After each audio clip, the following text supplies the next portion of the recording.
우리를 구원하기 위해서 예수님께서 예루살렘에 입성하신 종료주일입니다.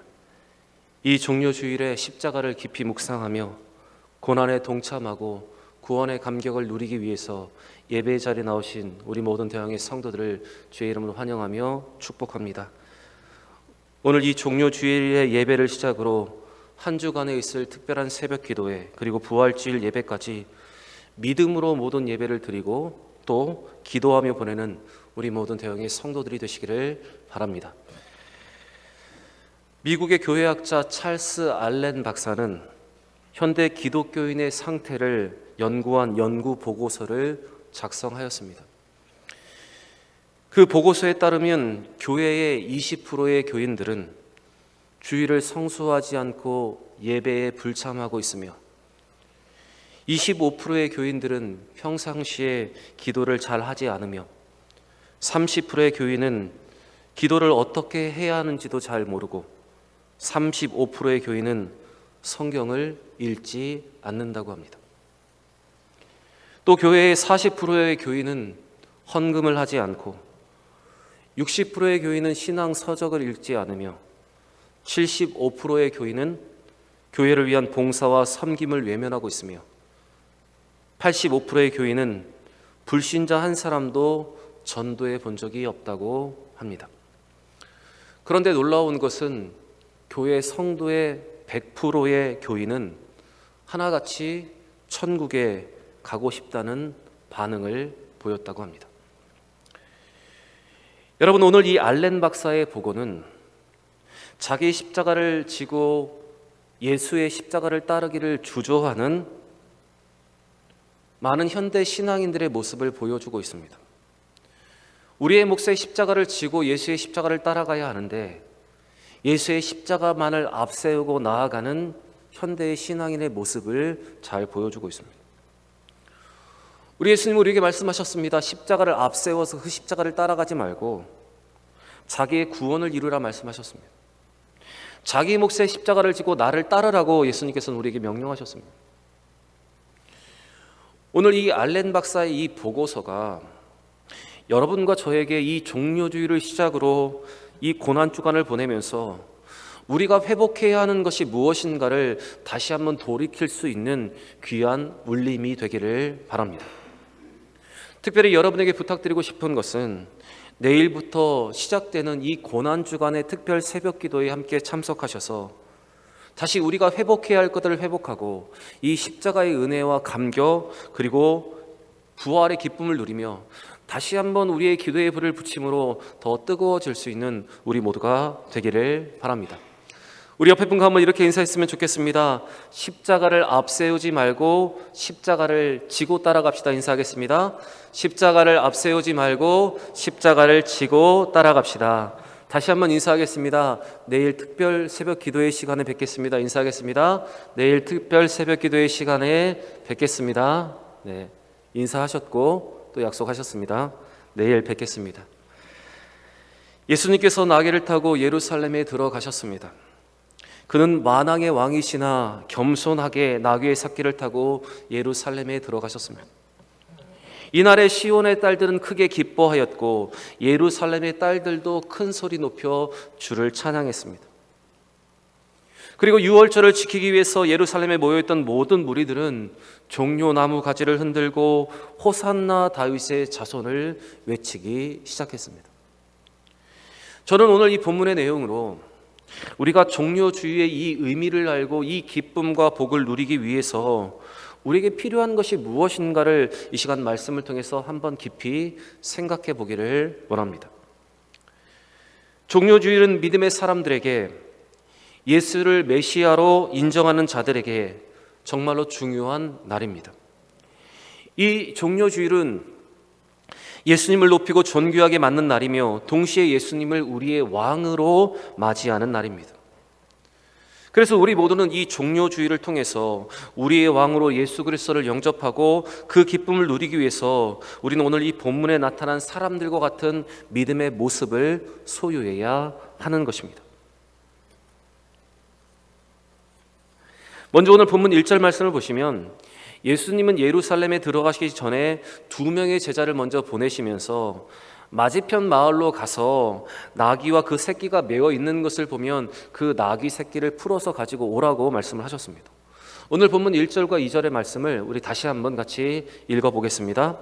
그들이 예루살렘에 가까이 가서 감람산 벳바게에 이르렀을 때 예수께서 2 처제를 보내시며 이르시되 너희는 맞은편 마을로 가라. 그리하면 곧 메인 나귀와 나귀 새끼가 함께 있는 것을 보리니 풀어 내게로 끌고 오라. 이렇게 그들에게 명령하시면서 한 가지 더 부연 설명을 하셨습니다. 그것은 무엇인가 하면 누가 만약 그 나귀 새끼를 왜 풀어가냐고 물으면 주께서 쓰시겠다고 하라고 그에게 대답하라고 말씀하셨습니다. 3절 말씀입니다. 같이 읽겠습니다. 만일 누가 무슨 말을 하거든 주가 쓰시겠다 하라. 그리하면 즉시 보내리라 하시니. 이와 같은 예수님의 명령을 들은 이 2명의 제자는 6절의 기록대로 즉시 일어나서 건너편 마을로 가서 그 나귀를 풀어왔습니다. 예수님은 이 종려주일의 기쁨을 누리기 위해서 이 종려주일 아침에 바로 이것을 제자들에게 명령하셨습니다. 그리고 그 제자들은 그 명령에 순종하여 나귀를 끌어옴으로 통해서 이 종려주일의 기쁨이 시작될 수가 있었습니다. 여러분, 오늘 우리가 이 말씀에서 먼저 기억해야 하는 것은 이 종려주일의 기쁨과 그 복은 제자들이 먼저 이 예수님의 말씀에 순종하는 것부터 시작되었다는 것입니다. 제자들이 예수님의 말씀에 순종하여 그 나귀를 끌어오는 것으로 시작하여 종려주일의 그 기쁨과 그 축복이 제자들과 그곳에 모인 사람들에게 임하게 되었습니다. 물론 이 말씀을 보시면 예수님의 제자들이기 때문에 언제나 예수님의 말씀에 순종하였을 것이라고 우리는 생각할 수가 있습니다. 그런데 제자들의 모습을 보시면 그들은 항상 예수님의 말씀에 순종한 것은 아니었습니다. 예수님께서 간절한 마음으로 겟세마네 기도에서 땀이 흐르는 핏방울처럼 기도하고 계실 때 제자들이 그렇게 명령하셨습니다. 너희는 깨어서 나를 위해서 기도하라. 그런데 제자들은 이 예수님의 명령에 순종하지 못하고 그들은 그곳에서 잠들어 있었습니다. 또 예수님께서 부활의 아침을 그들에게 말씀하시면서 내가 곧 부활할 터이니 예루살렘을 떠나지 말고 이곳에 머물러 있으라고 명령을 하셨지만 2명의 제자들은 그곳에서 예수님의 부활을 기다리지 못하고 엠마오로 떠났던 모습도 우리는 볼 수가 있습니다. 이처럼 제자들은 언제나 예수님 말씀에 순종한 것은 아닙니다. 그런데 이 종려주일 아침에 이 2명의 제자에게 예수님께서 하신 이 명령은 어쩌면 다 이해할 수 없는 명령이었지만 그들은 이 예수님의 명령을 듣고 그 말씀의 순종함을 통해서 그 순종으로 통해서 종려주일의 기쁨과 그 복이 그들에게 임했을 뿐만 아니라 그 예루살렘에 모여있는 모든 사람들에게 임하게 된 것입니다. 여러분, 이렇게 주의 말씀에 순종하는 것이야말로 기적의 시작이고 기쁨의 시작이며 또한 축복의 시작이 되는 것입니다. 제자들이 주의 말씀에 순종할 때 이 종려주일의 기쁨이 시작되었던 것처럼 우리도 주의 말씀에 순종할 때 우리는 이 종려주일의 기쁨과 복을 누릴 뿐만 아니라 우리는 십자가의 감격을 더 가슴에 새길 뿐만 아니라 또한 부활의 기쁨을 우리는 누릴 수가 있게 되는 것입니다. 마태복음 7장 21절의 말씀을 보시면 예수님은 주옥과 같은 산상수훈을 그들에게 말씀하시고 그 말씀에 대한 결론을 이렇게 내리셨습니다. 마태복음 7장 21절 말씀 우리 같이 한번 읽어보겠습니다. 나더러 주여 주여 하는 자마다 다 천국에 들어갈 것이 아니요 다만 하늘에 계신 내 아버지의 뜻대로 행하는 자라야 들어가리라. 입술로만 주님, 주님을 부르는 자들이 아니라 주의 말씀을 듣고 순종하며 행하는 자들이 천국에 들어간다고 예수님은 분명히 말씀하셨습니다. 십자가를 앞세우며 그 십자가를 따라가는 사람이 아니라 예수님의 말씀에 순종하여 자기 십자가를 지고 예수의 십자가를 따르는 사람들이 십자가의 감격과 그 은혜를 누릴 수가 있는 것입니다. 여러분, 교회 안에는 2 종류의 사람이 있습니다. 하나님의 명령 앞에 네 순종하겠습니다 찰떡같이 말하고 그 명령에 순종하지 않은 사람들이 있고, 하나님이 명령하실 때 그 명령에 순종하겠다고 고백하며 또한 그 명령을 끝까지 지키기 위해서 순종하는 사람들이 있습니다. 여러분, 이 두 종류의 사람들 중에 우리는 어떤 사람들입니까? 말로는 순종하겠다고 하면서 순종하지 않는 사람들입니까? 아니면 우리가 순종하겠다는 그 고백처럼 끝까지 주님 앞에 순종하기를 다짐하면서 끝까지 복종하며 따라가는 사람들입니까? 여러분, 성경의 기적과 하나님의 역사는 하나님의 말씀에 끝까지 순종하는 자들을 통해서, 그 통로를 통해서 이루어졌다는 사실을 여러분, 우리는 기억해야 합니다. 로마서 5장 19절 말씀에 사도 바울은 이렇게 선언을 하고 있습니다. 제가 한번 읽겠습니다. 한 사람이 순종하지 아니함으로 많은 사람이 죄인 된 것 같이 한 사람이 순종함으로 많은 사람이 의인이 되리라. 앞에서 한 사람은 하나님의 명령을 거역하면서 선악과를 따먹음을 통해서 죄가 이 땅에 들어오게 하는 아담이고, 그리고 그 후에 나오는 한 사람은 바로 십자가에서 자기를 죽기까지 순종하시고 복종함을 통해서 이 땅에 구원의 길을 여신 예수 그리스도입니다. 예수의 십자가의 순종으로, 그 하나님의 명령에 순종함으로 여러분, 우리에게 구원의 길이 열리게 되었습니다.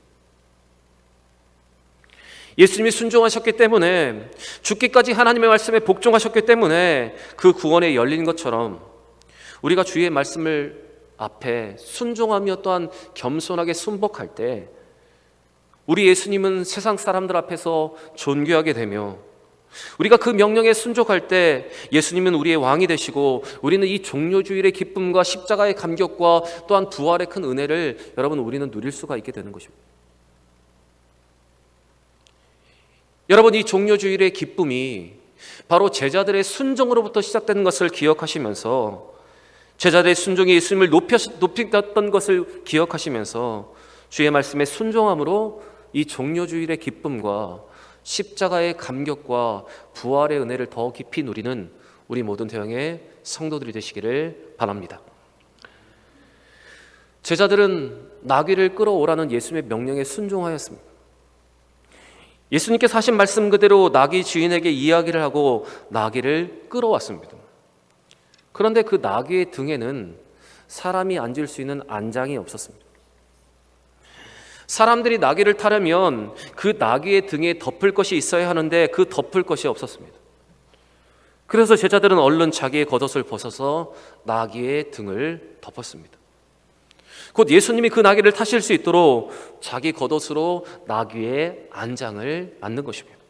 그것이 6절과 7절에 기록되어 있는데 우리 6절과 7절도 같이 한번 읽어보겠습니다. 제자들이 가서 예수께서 명하신 대로 하여 나귀와 나귀 새끼를 끌고 와서 자기들의 겉옷을 그 위에 얹음에 예수께서 그 위에 타시니. 또 계속해서 말씀을 보시면 제자들만 겉옷을 벗은 것이 아닙니다. 거기에 모여있는 대부분의 사람들이 자기의 겉옷을 길에 펼쳤습니다. 자기의 것을 하나님 앞에 기쁨으로 드림으로, 예수 앞에 기쁨으로 드림으로 이 종료주일의 이 기쁨이 그들에게 더 배가 될 수 있었습니다. 우리 8절 말씀도 같이 한번 읽어보겠습니다. 무리의 대다수는 그들의 겉옷을 길에 펴고 다른 이들은 나뭇가지를 베어 길에 펴고. 겉옷을 벗어서 나귀의 안장을 만들어 예수님을 태운 제자들, 자기의 겉옷을 길에 펼쳐서 예수님을 영접한 이 사람들의 모습은 왕을 영접하는 최고의 예의를 갖추고 있었던 것입니다. 열왕기하 9장 13절의 말씀을 보시면 북왕국 이스라엘은 예후라는 사람을 왕으로 맞이하였고 그 왕을 예우하기 위해서 자기들의 모든 겉옷을 땅에 펼쳤습니다. 여러분, 이것은 예후를 그들의 왕으로 맞이한다는 그들이 할 수 있는 최고의 예우였습니다. 열왕기하 9장 13절에 이렇게 기록되어 있습니다. 무리가 각각 자기의 옷을 급히 가져다가 섬돌 곧 예후의 밑에 깔고 나팔을 불며 이르되 예후는 왕이라 하니라. 오늘 제자들과 이 대부분의 사람들이 했던 행동은 바로 이 예후의 경우와 같이 예수님을 왕으로 예우한 것입니다. 그들은 예수님을 왕으로 영접하기 위해서, 예수님을 높이기 위해서 예수님이 쓸 것을 그들은 기쁜 마음으로 예수님 앞에 드렸습니다. 나귀 주인은 예수를 영접하면서 예수가 타고 갈 나귀를 예수님께 드렸고, 제자들은 자기들의 겉옷을 드렸으며, 또한 대부분의 많은 사람들도 자기의 겉옷을 즐거운 마음으로 예수 앞에 드리며 예수를 높였습니다. 바로 예수님을 왕으로 모셨습니다. 여러분, 이 종료주일의 기쁨은, 이 종료주일의 참된 복은 바로 그들의 헌신으로, 그들이 즐거이 예수님 앞에 기꺼이 드림으로 시작되었고, 그 복이 그들에게 임하게 되었습니다. 사도행전 4장의 말씀을 보시면, 오순절에 온 교회가 성령을 선물로 받은 후에 성령이 충만한 가운데 일어난 한 가지 놀라운 현상이 있습니다. 그것은 무엇인가 하면, 그들이 주께서 쓰시도록, 또 교회가 주의 일을 감당할 수 있도록 자기의 것을, 자기들의 소유를 기쁨으로 드렸다는 것입니다.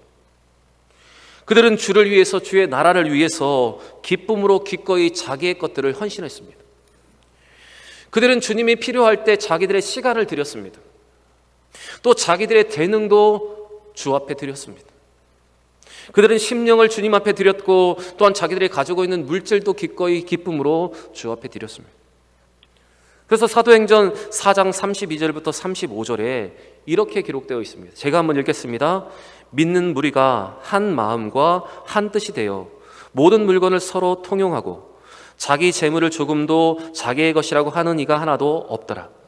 사도들이 큰 권능으로 주 예수의 부활을 증언하니 무리가 큰 은혜를 받아 그 중에 가난한 사람이 없으니 이는 밭과 집이 있는 자는 팔아 그 판 값을 가져다가 사도들의 발 앞에 두매 그들이 각 사람의 필요를 따라 나누어 줌이라.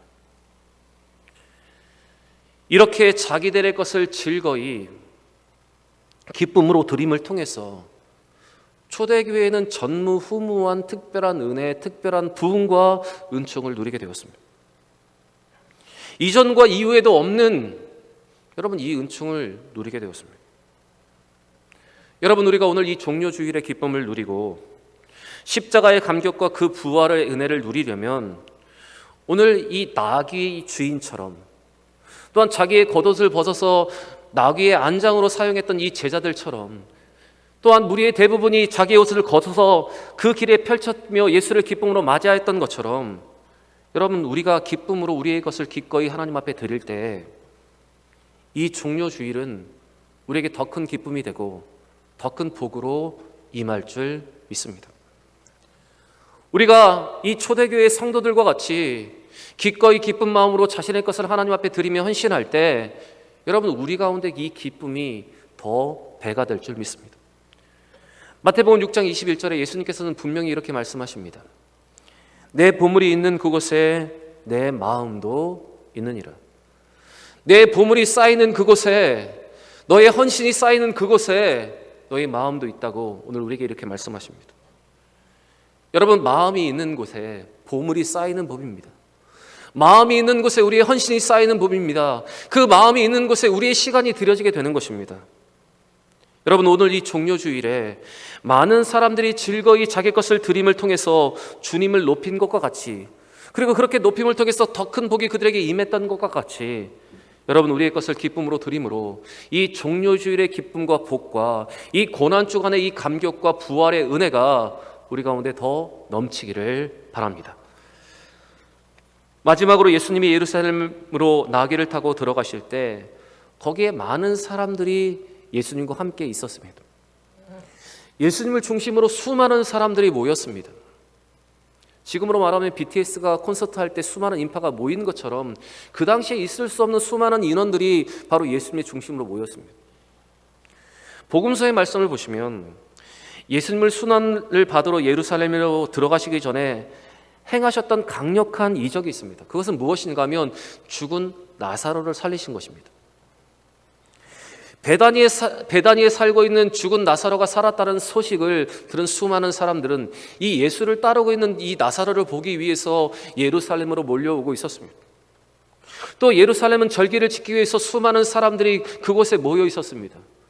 그리고 대부분의 많은 사람들은 예수 그리스도가 이 예루살렘에 오시는 것을 기다리면서 그곳에 머물러 있었고, 그들도 함께 이 예수를 중심으로 모이기 시작했습니다.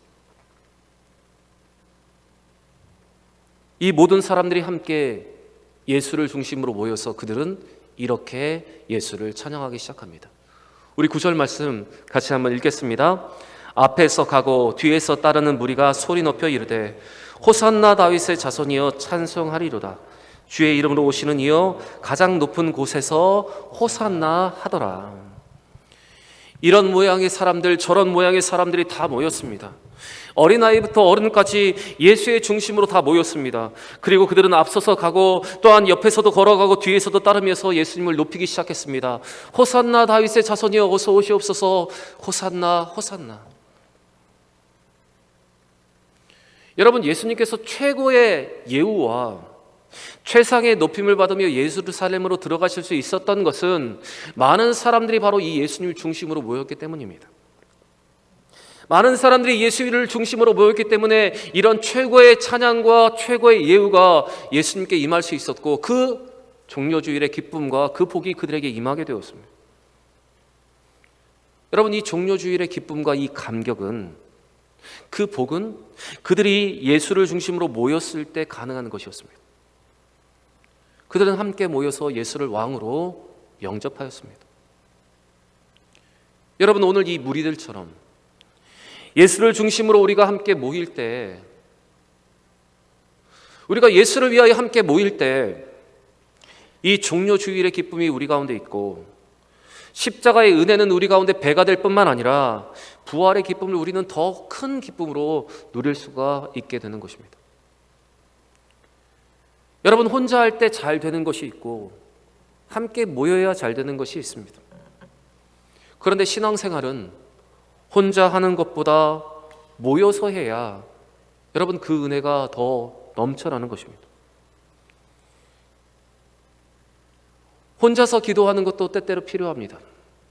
그런데 모여서 기도하면 더 힘이 나고 모여서 기도하면 우리의 기도가 더 뜨거워지는 법입니다. 혼자서 성경을 읽고 연구할 수 있습니다. 그러나 혼자서 성경을 읽고 연구할 때보다 함께 모여서 우리가 성경을 배우고 연구하면 그곳에 임하는 특별한 은혜와 특별한 깨달음이 있습니다.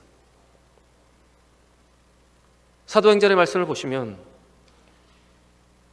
예수님의 제자들은 예수님이 보내시기로 한 성령을 기다리며 그들은 마가의 다락방에 모여서 함께 기도하고 있습니다. 120명이 한 곳에 모여서 뜨겁게 기도하면서 성령을 기다렸을 때 그들은 성령의 충만함을 받을 수 있었습니다. 오순절에 120명이 모인 그곳에 그들이 10일 동안 뜨겁게 모여서 기도할 때 여러분, 그들은 성령 충만함을 받을 수 있었던 것입니다. 여러분, 우리도 예수 중심으로 모일 때, 우리가 예수의 이름으로 우리가 함께 모일 때 이러한 은혜와 역사가 우리 가운데도 있습니다. 그러기에 우리는 특별히 모이기를 힘써야 합니다. 특별한 절기에 우리 가운데 주시는 이 특별한 시간과 이 특별한 예배의 자리에 나와서 우리는 이 기쁨을 더 누릴 수 있어야 합니다. 여러분, 내일부터 우리 교회는 1년에 단 2번 하는 특별 새벽 기도회를 하고 있습니다. 특별한 기도의 시간을 갖고 다시 기도의 불을 붙이고 다시 뜨거워지기를 원하며 우리는 이제 이 특별 새벽 기도회로 모일 것입니다. 여러분, 예수의 이름으로 모일 때 특별한 은혜가 우리 가운데 있다는 사실, 특별한 축복이 우리 가운데 임한다는 사실을 기억하면서 여러분, 내일부터 시작되는 이 특별 새벽 기도회에 함께 할 수 있는 여러분과 제가 되기를 바랍니다. 교회의 역사를 보면 에티오피아의 곱틱 교회라는 교회가 있었습니다. 이 곱틱 교회는 예수님의 제자였던 빌립의 전도로 시작된 교회였습니다. 이 교회는 에티오피아에서 국교로 교회가 기독교가 국교로 인정받을 때 제일 선봉에 서서 제일 큰 역할을 했던 교회가 바로 이 교회입니다. 그런데 이 교회는 에티오피아의 서북부에 위치하고 있었기 때문에 지중해를 중심으로 교회가 성장할 때 그 교회는 고립되어 있었습니다. 다른 교회들과 교류할 기회가 적었던 교회가 이 곱틱 교회였습니다. 여러분, 그 결과 이 교회가 어떻게 되었는지 아십니까? 이 교회는 점점 쇠약해졌고 다른 교회들과 교류를 하지 못하는 이 교회는 점점 쇠퇴해졌으며 결국 존재조차 희미해지고 말았습니다. 여러분, 교회뿐만 아니라 교회 모든 성도들도 교제하고 함께 모여야 성장할 수 있고 우리의 믿음을 잘 지켜갈 수 있습니다. 여러분, 영성에도 우울증이 있다는 사실을 우리는 기억해야 합니다. 이러한 연약함들이 우리가 예수의 이름으로 모일 때, 예수의 이름으로 모여 함께 기도하고 예배하고 찬양할 때 이런 모든 연약함들이 물러가게 되는 것입니다. 우리가 모여서 그 은혜를 함께 나눌 때 이러한 질병은 우리 가운데 떠나가게 되는 것입니다. 히브리서 10장 25절에 성경은 우리에게 이렇게 말합니다. 모이기를 패하는 어떤 사람들의 습관과 같이 하지 말고 오직 권하여 그날이 가까움을 볼수록 더욱 그리 하자. 과거에도 그랬던 것 같이 지금도 이렇게 말하는 사람들이 많이 있습니다. 꼭 모여서 기도해야 돼? 그냥 혼자서 기도해도 되는데. 꼭 고난주간에 특별 새벽 기도를 해야 돼? 그냥 혼자서 집에서 십자가를 묵상하고 기도하면 되지. 그때나 지금이나 모임을 폐하려 하는 수많은 사람들의 잘못된 습관들이 있습니다. 그래서 성경은 이것들을 경계하면서 우리에게 모이기를 폐하는 어떤 사람들의 습관과 같이 하지 말고 그날이 가까울수록 더 모이기에 힘쓰라고 우리에게 권면을 하고 있습니다. 그래서 여러분, 우리는 모여서 기도해야 합니다. 이 포스트 코로나 시대를 다시 한번 깨우고 다시 기도의 불을 붙이고 교회가 다시 활력을 찾기 위해서 여러분, 우리는 다시 한번 기도로 우리의 삶의 시동을, 우리의 영성의 시동을 걸을 수 있어야 합니다. 사랑하는 여러분, 오늘 종료주일 우리가 모여 예배드림으로 이 기쁨이 배가 되듯이 이 고난주간에 함께 모여 기도함으로 다시 은혜를 받고 다시 뜨거워질 수 있는 우리 모든 대형의 성도들이 되기를 바랍니다. 사랑하는 대형의 성도 여러분, 이 종료주일 예수님을 왕으로 영접하고 그 십자가를 깊이 묵상하며 부활의 기쁨을 누리기 위해서 우리에게 필요한 것이 무엇인가를 이 말씀을 통해서 기억하시고 주의 말씀에 순종하며 내 것을 기꺼이 기쁨으로 주 앞에 드리며 예수의 이름으로 모임을 통해서 큰 은혜를 누리는 우리 모두가 되기를 원합니다. 사랑하는 여러분, 십자가를 앞세우며 살아가는 믿음의 연약한 삶이 아니라 예수의 명령처럼 우리가 감당해야 할 우리 몫의 십자가를 지고 예수를 따라갈 수 있는 우리 모두가 되시기를 주의 이름으로 간절히 축원합니다.